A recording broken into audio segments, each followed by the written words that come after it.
It's 8 o'clock. This is the UK Tonight. Coming up, the UK joins a US operation to seize an oil tanker linked to Venezuela. The Russian-flagged vessel was captured in the North Atlantic this afternoon, with UK planes and an auxiliary ship supporting that mission. Also tonight, a missed opportunity. Campaigners say the government's new road safety strategy doesn't do enough to protect motorists. Among the proposals, new eye tests for those over 70 and a mandatory learning period. But there's no plans for graduated driving licences. The restrictions on new drivers found to cut road deaths in other countries. Plus, the deep freeze continues with unprecedented snowfall in Scotland and amber warnings for the Midlands and Cornwall, with Storm Goretti approaching. And messages of support from Newcastle and Liverpool as Kevin Keegan announces that he has been diagnosed with cancer. All that to come and much more on the UK Tonight.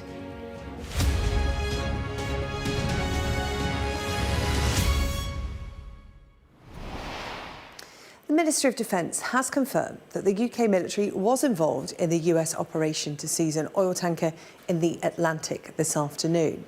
The Marinera, Russian-flagged oil tanker with links to Venezuela and previously known as Bella 1, was captured by US forces in the waters between Iceland and Scotland. A ship from the Royal Fleet Auxiliary was part of the operation at sea, while the Royal Air Force provided surveillance support from the air. Defence Secretary John Healey briefed MPs on the operation in the past hour. The UK, at the request of the US, supported this operation as part of global efforts to crack down on sanctions busting and shadow shipping activity. Following a request from the US, I authorised the use of UK bases and the deployment of Royal Navy and RAF assets to support the operation, including airborne surveillance and the RFA ship Tide Force.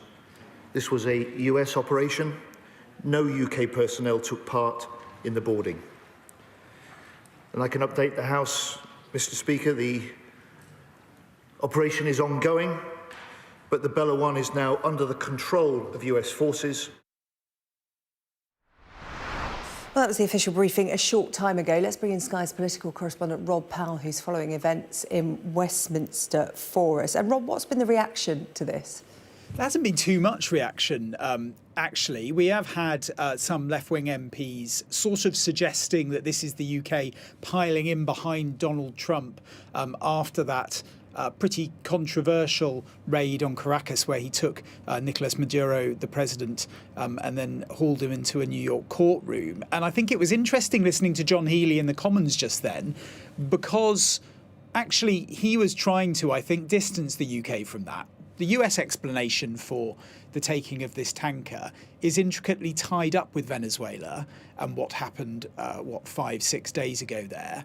I don't think John Healey used the word Venezuela once in that statement. The justification, the political justification for him that he wants to put out there is that this was about Russia, about Ukraine, about Iran, and about cracking down on what they call the shadow fleet, essentially of sort of shady tankers that reflag and change their designation frequently for the purpose of transporting sanctioned oil around the world. I think that was one of the big messages he wanted to put out in that common statement. I think the others were, as you heard there, that there wasn't a direct role for UK forces in this, that they played a sort of enabling role. There was a replenishment vessel that was in the area. They staged surveillance flights as well. The second was John Healey a few times referred to this vessel being stateless. The reason why he said that was because it swapped flags from Guyana to Russia mid-voyage. And under the UN rules governing what goes on at sea, if you do that, you're basically deemed stateless. And if you're deemed stateless, it makes operations like this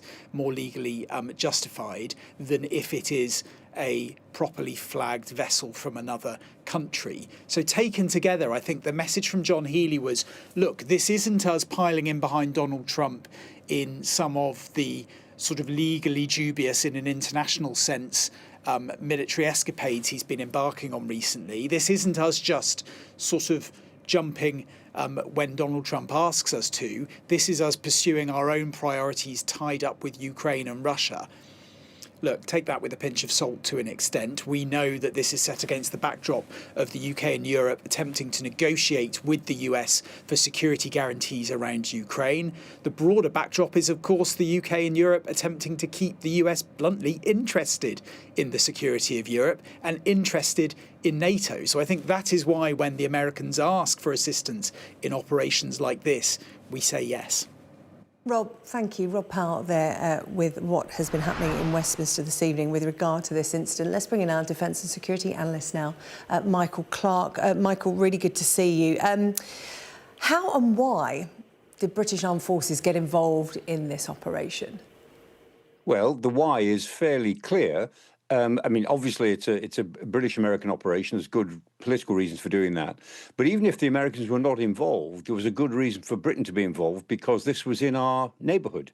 This was in an area between Scotland and Iceland, the Greenland-Iceland-UK gap. And that is our responsibility in terms of European defence.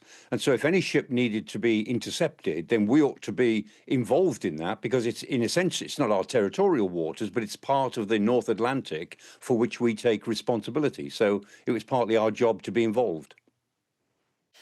And Michael, it's interesting, Rob Powell pointed out there that John Healey didn't mention Venezuela once. This was very much framed as Russia and European security. What did you make of that? Yeah, I mean, this is one of the ghost ships. Undoubtedly, that is true. We know that this ship, when it was the Bella 1, we all knew it was a ghost ship. It was being tracked as a ghost ship. And these ghost ships go between various countries. In this case, it was from Iran to Venezuela and then to Russia. And we don't know when it was, where it was taking oil, or we don't know whether there's an oil shipment on it now, or whether it's empty, or it was taking some other cargo. But we know that this is one of the ghost ships. And some of us have been saying for a long time that the Western alliance ought to take a much more robust attitude towards these ghost ships. Because whereas the Russians say, and they are saying tonight, this ship was intercepted on the high seas and that's illegal, well, they can make that case. But the rules of the sea are that every ship is entitled to innocent passage. So if that ship was not innocent, and that's what the Americans will now have to show. If that ship was not innocent, then it was liable to be intercepted. And also, if it changes its flags mid-voyage, that too, I think as Rob was saying, makes it stateless and therefore makes it illegal. It's not entitled to innocent free passage. So on at least two grounds, there were good legal reasons to intercept the ship. Now, the Russians can argue whatever they want to argue. The Americans will come back with arguments that it wasn't innocent passage and it shouldn't have changed its flag. So there's a legal argument to be had, but the political issue is that the Western allies, in this case, United States and Britain and other NATO allies who were also involved in shadowing this ship over a couple of months, are taking a more robust attitude to these ghost fleet tankers. And there are anything between 400 of them and 1,400 of them at any one time, setting out. Sometimes they're legal and then they go illegal, then they go legal again, then they go illegal. And so at any given moment, there are several hundred of these things at sea, all of them breaking sanctions of one sort or another. Yeah, that was going to be my next question, actually. How common an occurrence is this? And are we just perhaps hearing about this being highlighted more because of, as I said, the backdrop to what has been unfolding in Venezuela?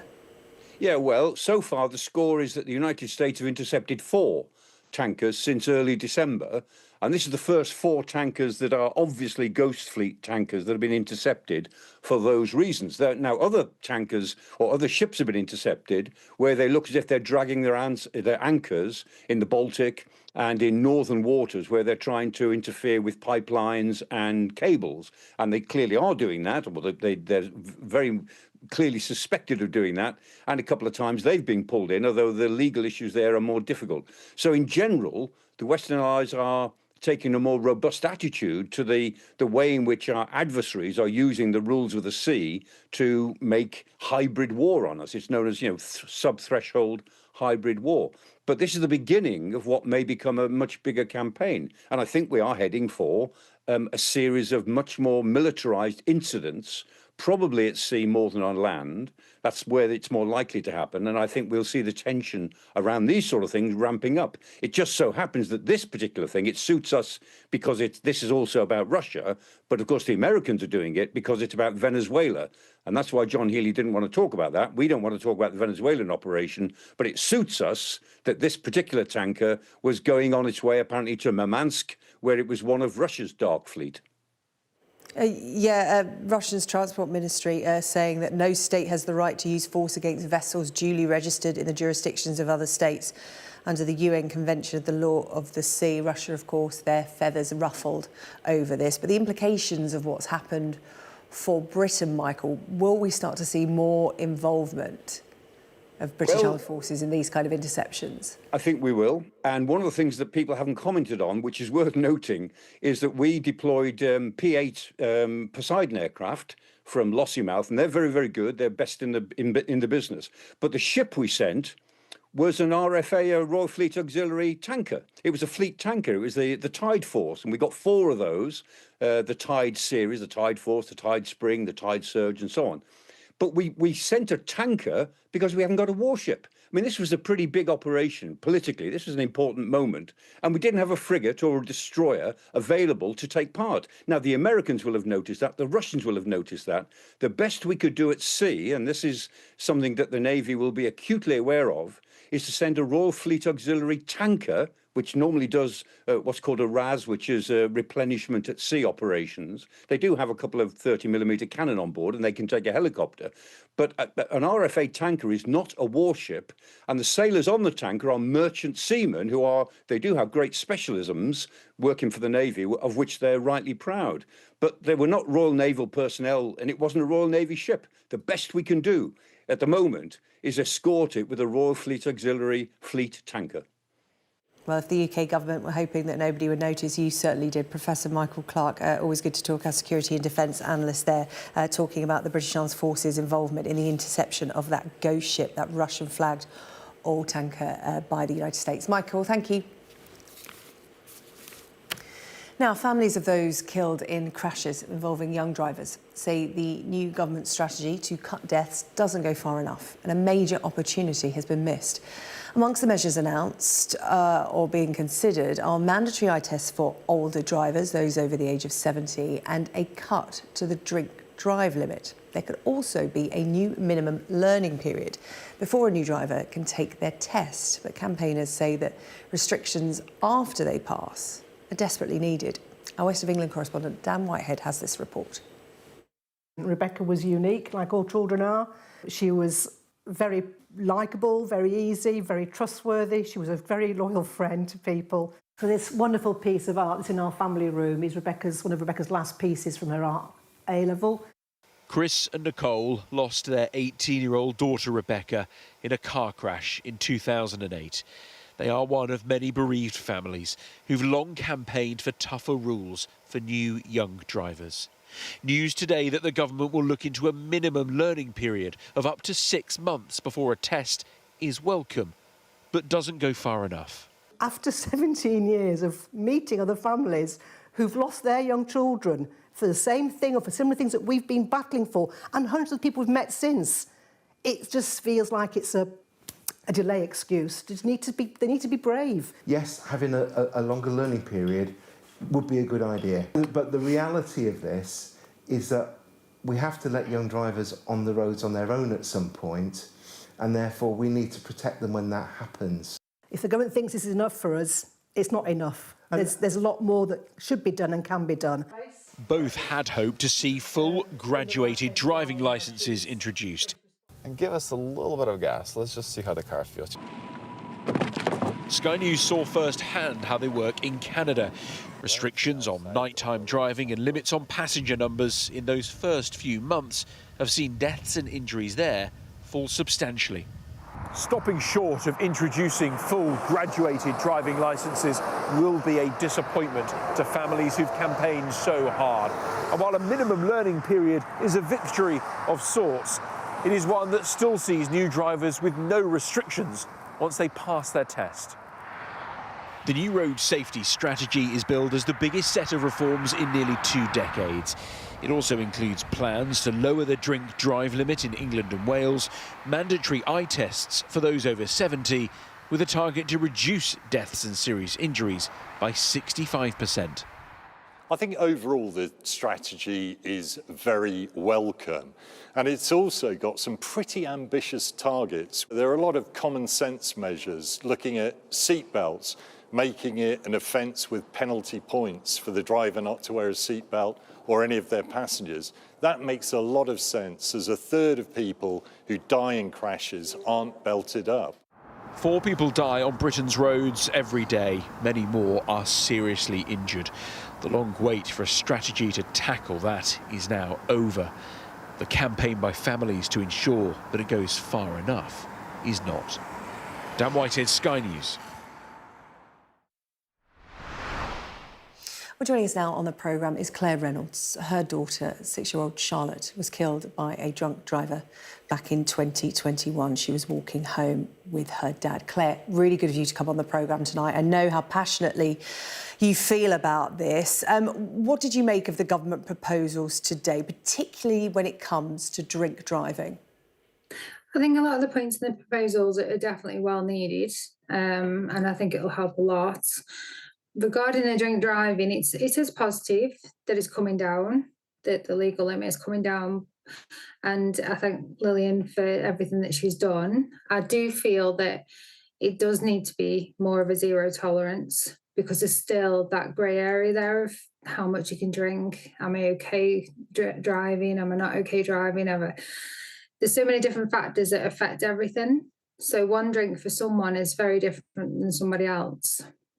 Yeah, it's a really good point, and it's a point that's been made many times over, that yet the government has gone for this reduction, which brings it into line with Scotland. And as you said, it places people in the position where even if they have one drink, if they're a woman, for example, if they haven't eaten much, they could be over the limit. Explain to me why it is so important, particularly for your family, that there is a zero tolerance approach. Tell me what happened to Charlotte. So Charlotte was walking to the shop, or from the shop, sorry, with her dad after buying some sweets for a girls' night. She was skipping along, and the driver, John Owen, mounted the curb, speeding, was 2 times over the speed limit, on drugs as well, on his mobile phone, mounted the curb and went straight into Charlotte, killing her instantly. Claire, I'm so sorry. We're just looking at little Charlotte there, just 6 years old. You and your family and friends and those that love your little girl want to bring in Charlotte's Law. Explain to us what that involves, because another part of drink driving and drink driving sentencing is there are delays and complications because of the legal requirement of consent for a blood sample to be tested. So even if someone has been drink driving, there can be problems getting justice because of the testing process. So when this happened, John Owen was put into a coma due to a head injury. He was in that coma for 7 weeks, but when he went into the coma, obviously, you asked the police, the liaison officer, why did it happen? What happened? What led it to that? And his answers was, we don't know until he wakes up. So I said, surely you've got the blood, why can't that be tested to make sure, you're on the right path to get the process going? And I got told that the blood can't be tested until he gives his consent. So until he's mentally stable to give his consent, that blood stays there. So my question was, well, what if it's 20 years? And they just said, then it's 20 years. And to hear that devastating news that I'm not going to get the answers of what happened to Charlotte and why it happened to Charlotte, and am I going to be in this limbo for 20 years, it was just unthinkable. And it was too much for me to handle, especially with everything else that I had to handle, knowing that I'm never going to know. When the worst thing has ever happened to you, and then your mind just is in that mindset that everything is negative, the world is not positive, the world is not good, the world is a horrible place, so you expect the worst. And then when he finally did wake up and give that consent, obviously it was a relief that the police can now continue the investigation. But there are people out there that may have to wait a lot longer than I had to wait, and it's torture. We us as families don't need that after the loss of what we just suffered. Yeah. and so many families like yours directly affected by drink driving are doing incredible work in the names of your lost loved ones to change this for other families and keep other people safe. I'm just going to bring in two other family members now campaigning on behalf of their families. Sarah-Jane Mee, whose mother was killed by an elderly driver who ignored medical advice to give up driving. This, feeds into the government's plans for eye tests for those over the age of 70. And also Crystal Owen, her son Harvey was killed in a car crash with a new driver at the wheel. He was one of 4 young people in a car. Ladies, thank you so much for joining us. Sue, I'm going to come to you first. Tell me what happened to your mum, because she was helping a friend cross the road when she was hit by a car driven by a man whose vision wasn't good enough to be behind the wheel. Yeah, that's right.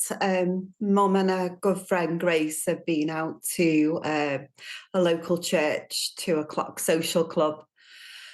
On the way back, Mum was helping Grace to cross the road and they were both hit. Grace was killed instantly and Mum made it to the resuscitation room at the local hospital. At that time, we didn't know what had happened here. It was a long, straight road. There was plenty of, time for them to get across the road. Mum was fit, healthy. She aqua aerobics 3 times a week. So it took 2 years for us really to get, what has happened to Mum and Grace. It transpires that the guy who hit and killed them, Glyn Jones, was suffering with a degenerative eye condition that was diagnosed when he was 22. The police obtained medical records going back 10 years from the incident. And in them records, it proved that he was told on 9 separate occasions that his eyesight was so poor that he shouldn't be driving. And he continued to drive, and as a result, we've lost, our mum and her friend Grace. Following on from this, there was an inquest held in Preston last year. It was a landmark inquest looking into 4 deaths, all with the commonality of the drivers driving with poor eyesight who had been told by opticians not to drive. We made a documentary with Candor, Licence to Kill, Dr. Aidley, Cause of Death, and it clearly shows you how bad the driver's eyesights, are, and they'd all been told that they shouldn't be driving. Yeah. So the government have very much focused on drivers over the age of 70. Their proposal is that they must have an eye test every 3 years under the proposals. The man who hit your mum and her friend was 65. He wouldn't have been tested under these proposals. But the point you're making as part of your Sight Safe campaign, that, again, it's left to loved ones to fight the good fight to make sure this doesn't happen to anyone else. The point that you're making is, much like a car goes in for an MOT, we all get those reminders, bit of a nuisance, but we go and do it. It's a legal requirement. You feel that drivers' eyesight should be tested as such. It's just as important.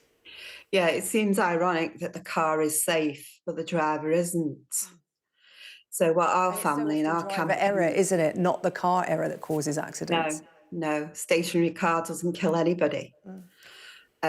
What we're calling for is mandatory eyesight tests for all drivers, starting from the day that they go for a test. This 20-metre eyesight rule is not sufficient. This is a really important issue, and we need to stop needless deaths on our roads. And we feel that by, mandating eyesight tests for all drivers when they renew their driving licence every 10 years, we need to get that into train, I think. Yeah. as you said, it's drivers, not cars that are too often at fault, more often at fault. Let's bring in Crystal Owen, whose son Harvey, just a teenager, died in a car accident with his friends. And we've talked about graduated driving licences so much here on Sky News, and many families like yours who have lost young people just at the start of their lives because of people always associate it with speeding, but it comes down to inexperience and peer influence. Crystal, remind us what happened to Harvey, because I remember this story so well. It was so shocking, and those 4 young boys, their faces, so many people remember your son and his friends. Yeah, so Harvey was a bit of a homeboy, really. He was usually found at home playing on his guitar or coming out with us as a family with his little sisters and his older sister. And a few days before he left that weekend, he said, I want to go. I'm going to my friend's granddad's house to stop for the night. And so obviously immediately I wanted to know more. He showed me a video message, one of the other parents confirming this, and he told me he was going with 2 long-standing friends who he'd known all through school. And because I've seen the video message, I had no reason to doubt this. He texted me when he was there. He sent me a video message the next morning of the view from the cottage. And I was actually really happy for him, thinking, he's finally having a weekend away with his friends. And, it was the one time I probably was never really worried about him, because he was always off on his push bike. And my main concern was with him not wearing his helmet. Because he just went everywhere on his bike. And so obviously, after seeing all this, I just went about my day and thought he was okay. And it transpired that after sending me the picture message from the granddads, they set off with a 3rd boy that I didn't know about. And this boy was actually, in fact, the boy that had drove them there, not the parent that I thought. And this boy was a year older, and Harvey had just started college in the September. So, somebody we'd never even heard his name. Our house used to be like the house where his friends would congregate, play music, hang out. And, this boy would never even been mentioned. And because Harvey had just left school, driving wasn't even on our radar of things, really. Like, he was one of the older ones in his year. So most of his friends were 16, driving lessons, tests, none of it had even been mentioned. And Harvey was just happy on his push bike. So, he went about my day thinking he was okay. And then it just, like, the worst nightmare ever unfolded once we learned that this boy had driven them there, and that actually, after sending me this picture message, they'd set off on a camping trip. Again, Harvey, being a teenage boy, he just did what so many of us do at that age. It wasn't a terrible lie. He just did something to be able to, told me something so that he could get off with his mates and do what he wanted. And, they weren't doing anything wrong, just wanted a little adventure. And obviously it just ended in the worst nightmare of our lives. And so the boy he was on a rural road, and he was driving not too fast for the road, but he was driving too fast for the bend in the road, lost control, and the car ended up in a drainage ditch. Because the weather had been bad, this ditch was filled with water. And because of safety measures that were put in place in the 90s, which include toughened glass electric windows, then they also make cars impossible to escape, basically. And there's never been a counter tool or anything to put in place to help people escape these cars when they become submerged in water. So for the sake of there not being a £5 tool, all 4 boys lost their lives because they couldn't escape the car. And there's no easy way to ever lose a child, but in these circumstances, it's absolutely horrific to know how their lives ended. And so since then, I've, once, I sort of got over the initial shock, I started researching into graduated licenses after finding out about them in other countries. And then I'd learned so much more about it and how it had been discussed in this country for years. And it just absolutely shocked me to the core that nothing had been done. I had a youth and community work background. I taught in a college of young people. So, this was never covered in these environments, with young people, and to think that this is the biggest risk to their life next to suicide is crazy, really. You know, we all get in a car from the minute we're born. We're all in and out of cars every day of our lives, or we could be hit by one. You know, it's anybody could be affected. And Crystal, we've all been teenagers, haven't we? And that peer pressure and that excitement of being able to drive, having that freedom, getting your mates in the car, going off on a trip or going wherever.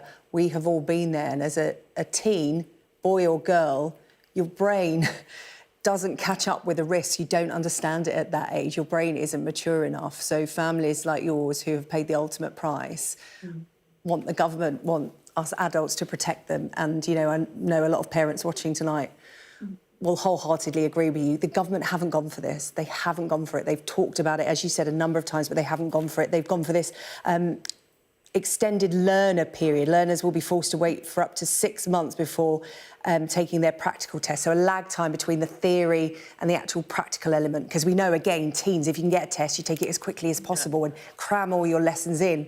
Is that good enough, or do you think they should have been braver and gone for the graduated licences? Yeah, I mean, that is actually one of the asks that I put in the petition that I started on change.org, which we've now got over 110,000 signatures. That was one of the asks, and so I'm obviously really welcome that change, and it's long overdue. You know, to think that a child of 17 could technically have 5 lessons, and you know, the next day, you know, fill that car full of friends and be responsible for their lives is utter madness, especially when the government is aware that they're 4 times more likely to crash with these peer age passengers. But I think the government's missed a huge opportunity here to use the most effective tool to save lives, which is, you know, the peer age element of the graduated licence. And I actually had another meeting with the Roads Minister the other day, and, you know, during this meeting I asked whether she would allow her own children at that age, knowing what she knows, to take lifts, and she said that she used to advise them not to take lifts. You know, and why is it?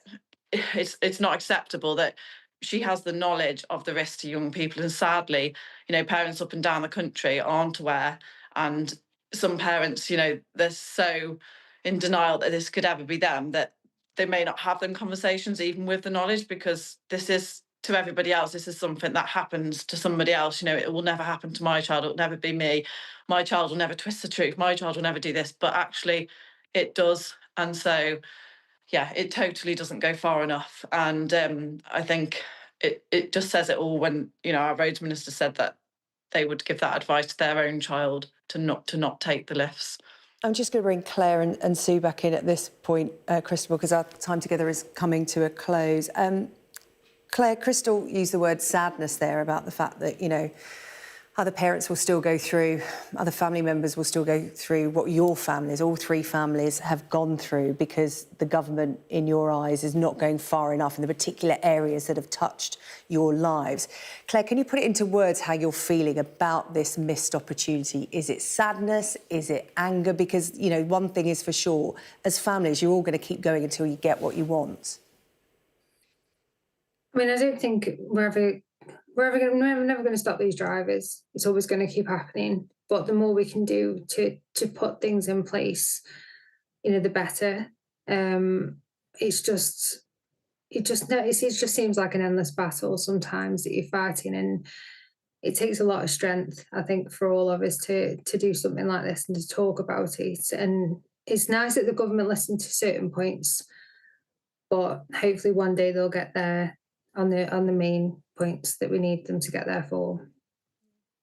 And so a final reflection from you again: sadness, anger, frustration. How are you feeling? I'm feeling that, you know, we're going to carry on with our campaign. I'm feeling more positive than I have been. I do feel that this is a real important issue, this road strategy. And, you know, it can help stop needless deaths. The current self-certification of being fit to drive doesn't work, in our opinion. And if, you know, changes are made, then it would help stop further tragedies and heartache that, you know, families suffer on a daily basis. So I think my last point is to ask the viewers to please get behind the consultation, back our Sight Safe campaign, And we're asking for all drivers to provide a sight test certificate every 10 years.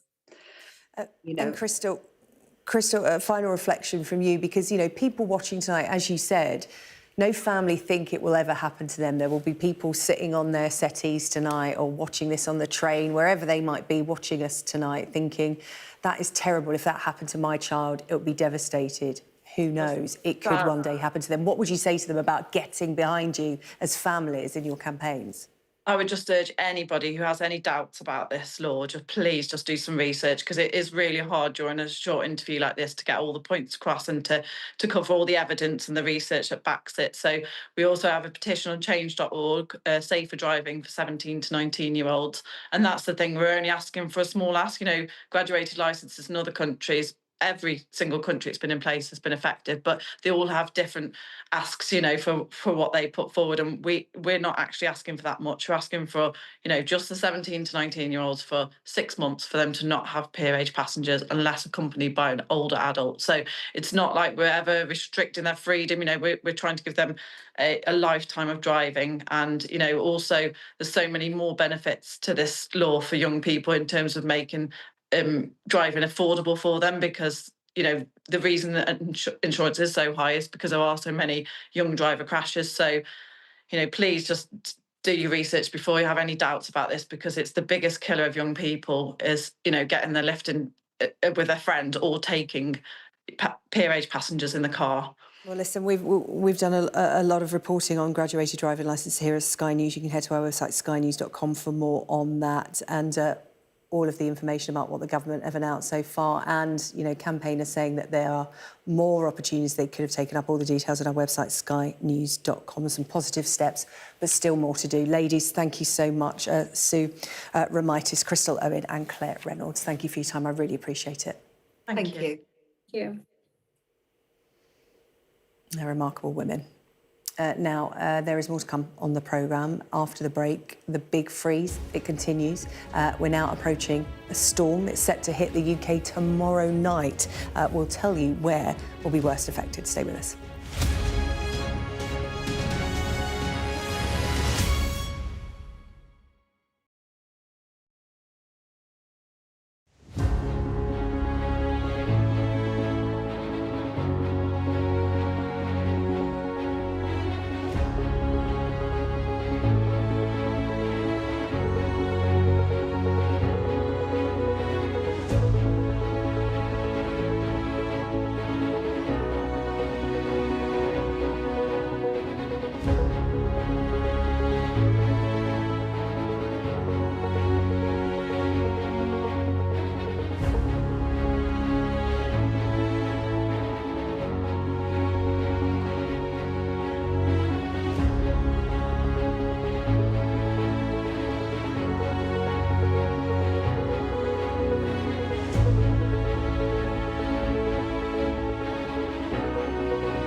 A deep freeze continues to grip the UK ahead of the heavy snowfall and rain that's expected from Storm Goretti, forecast to hit the UK tomorrow evening.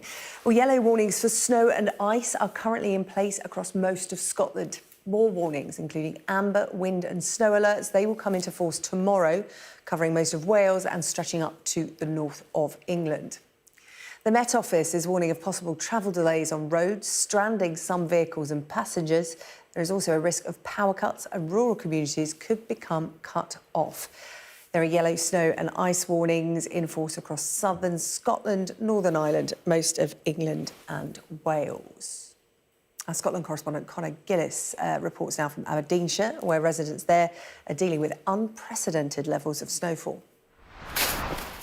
He has pretty much seen it all in his 81 years, but even for Peter, it hasn't been this bad in almost 7 decades. This is really bad. Heavy snow, it comes that quick. I cleared my car twice in one day. And here's why. This, Scotland's entire northeast, remains under a blanket of thick snow. With every drop, communities get cut off. Many stuck in their homes since New Year's Day. It's been very busy. I've been 16 years as a community first responder, and these are the worst conditions that I've tried to operate in. We had one ambulance where we had to give a little nudge to get it back onto the road and safely onto the road and get the patient away into Aberdeen. Yeah. And even for those with a 4x4, it has been a struggle. I had to get the four-wheel drive pulled out by a tractor on Saturday, I think it was, and that was just so I could go and get some shopping, really. And you work down at the local shop. What's that been like in terms of the shortage of supplies? We've had no milk, we've had no bread. We got a delivery in on Saturday. It was gone within half an hour. It was yet another day with hundreds of school closures as the main roads and routes slowly returned to normality. A different story for the trains, though. They quite clearly are going nowhere again as the monumental challenge to clear the tracks continues. Officials here in one of the most remote communities in Britain have declared a major incident, but there are questions about just how quickly they were able to mobilise additional help given the extreme conditions and some of the decision-making. This grit bin, for example, hasn't been filled for over a year, a decision taken for financial reasons in an area notorious for bad weather. How's it going? Most of Scotland remains under yellow Met Office alerts. A thaw allowing some to clear the streets, though. What are we into, day 6, day 7 of this? Pretty much. When I've seen a tractor or a gritter for days and days and days. This car park's never been touched. It's the first day we've got to clear it. All the neighbours were out this morning, including our elderly neighbours. So, yeah, a bit of nonsense. It may be picture perfect, and people here often endure the toughest of conditions. But this time it's different, and patience is wearing thin. Conor Gillis, Sky News, in Kemney, Aberdeenshire. And this is what we are expecting when Storm Goretti arrives in the UK. It's expected to bring snow across England and Wales, with areas like Birmingham, Leicester and Wrexham most affected. Areas expecting snow are marked in blue and dark blue on this map. The area that is marked in grey, that is set for heavy rain and hill snow, which could lead to flooding in some parts of Wales. The storm will also bring some really strong winds, particularly for the southwest. A danger to life warning from flying debris is in place for the western tip of Cornwall, which can expect gusts of up to 90 miles per hour. And we will, of course, have full coverage of Storm Goretti as it approaches the UK tomorrow through the evening into Friday morning when the storm is expected to peak. You can follow its progress here on Sky News and, of course, all the implications of such a storm. Coming up on the UK tonight, in the sports, we'll be hearing from Newcastle manager Eddie Howe following the sad news that Kevin Keegan has been diagnosed with cancer.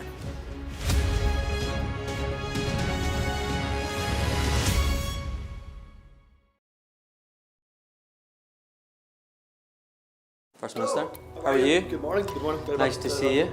How are you feeling? Looking forward to giving to the parliamentary chamber. Are you any further forward to making a decision? No, it's an important day today. All of the claims were in line with my parliamentary duties, so I'm making that clear to you, Conor. He was a Scot through and through. He was a very good politician. Alex Salmond was controversial, he was a disruptor, but above all, he was respected. Will you resign if you lose this week? Again, I'm not planning to, of course, lose the vote of no confidence. I'm planning to win that vote of no confidence. His face said it all. My intention to stand down as party leader. This is now a storm with deadly consequences. How are they feeling? They're a bit scared at the minute. We've been told to evacuate. How are you feeling? Devastated. Hundreds of homes were wiped out by flooding. I'm Conor Gillis, Sky's Scotland correspondent. It was probably the darkest time in my life. Scott is 5 years sober after a cocaine addiction left him close to death. Scotland has a shameful record, worse than England, the worst in Europe. Why not just say you've failed? Because then you might get more respect from families who've lost loved ones. This is where one of the UK's most prolific rapists thought he'd got away with murder. Sky News can reveal that former sex workers had told police he was sexually violent. My Emma. Free wherever you get your news. It's over, isn't it? The Americans say he is Rossi, a fraudster.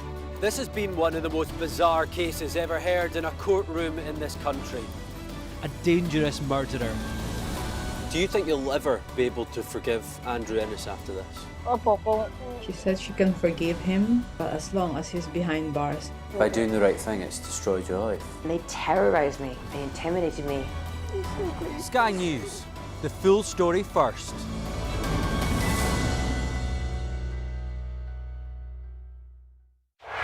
Our app gives you the very best of Sky News wherever you are. Breaking news, videos and analysis. Evidence of the crisis. Podcasts watching us live. I'm live in Jerusalem. Wherever you get your podcast. All in one place and all at just the touch of a screen. The Sky News app. Get the full story first.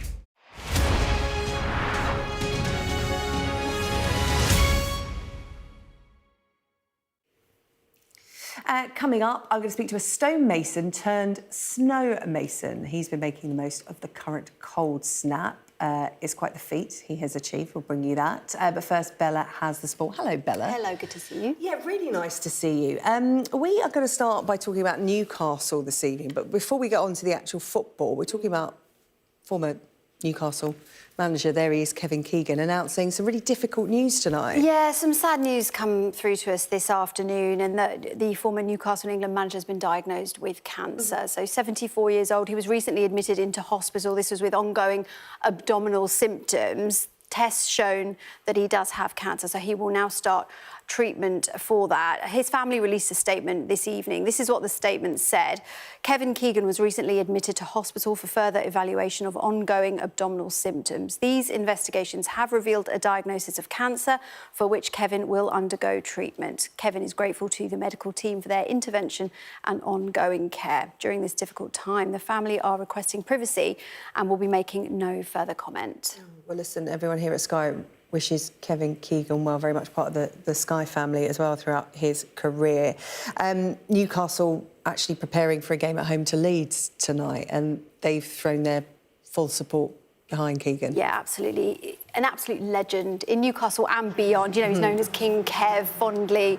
His Newcastle side came so close to winning the Premier League. The entertainers, you know, they played that exciting attacking football, you know, back in the 1995-96 season. So the club shared that statement that I read you from the family and said, King Kev, we are with you every step of the way, hoping for a full and speedy recovery. These scenes from St James's Park this evening ahead of their game with Leeds, as you mentioned, and we can hear from Newcastle manager Eddie Howe. He spoke before the game. Yeah, really sad news. I mean, Kevin is an absolute icon of this football club, not just as a player but as a manager, an inspirational figure. I've been lucky enough to meet him a few times and just been really kind and so generous with his time and his words for me.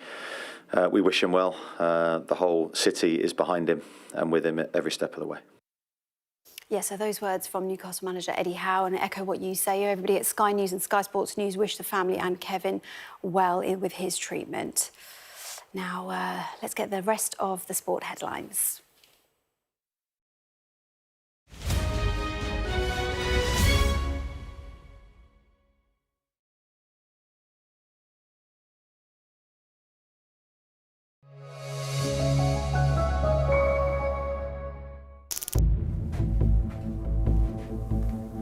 OK. Are you ready? Yep. 35 prisoners were released from Barlinnie prison this morning, but only one left in a limousine. Duncan spoke about the letters he's had when he was in prison, and that created a bond between Duncan and Everton. It's not just words. I love them, and I'll always love them. It's the story which has gripped Merseyside. Walter Smith's future on the line.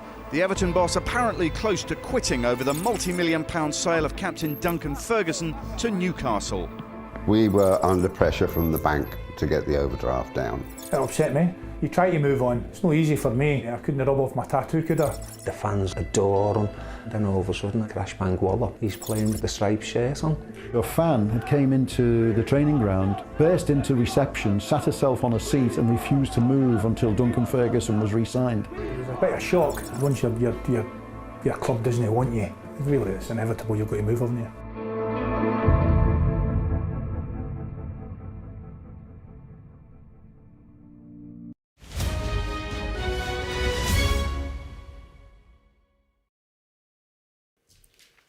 Now, an Orkney stonemason turned snowmason has used this week's cold snap to build a rather impressive igloo, complete with a working fire and chimney. Carl Doran built the structure at his in-laws' home using an old plastic Lego tub to create the blocks. Initially intended as a play area for his 3-year-old daughter, things really did snowball when his mother-in-law suggested adding a fireplace to make the structure more cosy. Always valuable input from the in-laws. I love that. I'm pleased to say that Kyle joins me now from inside the igloo, proving that it is structurally sound still. Thank goodness for the freezing temperatures. Kyle, where did the idea come from? Came from building a snowman and then looking for something to do after then. I was playing in the snow with my little daughter, and we just decided to build an igloo.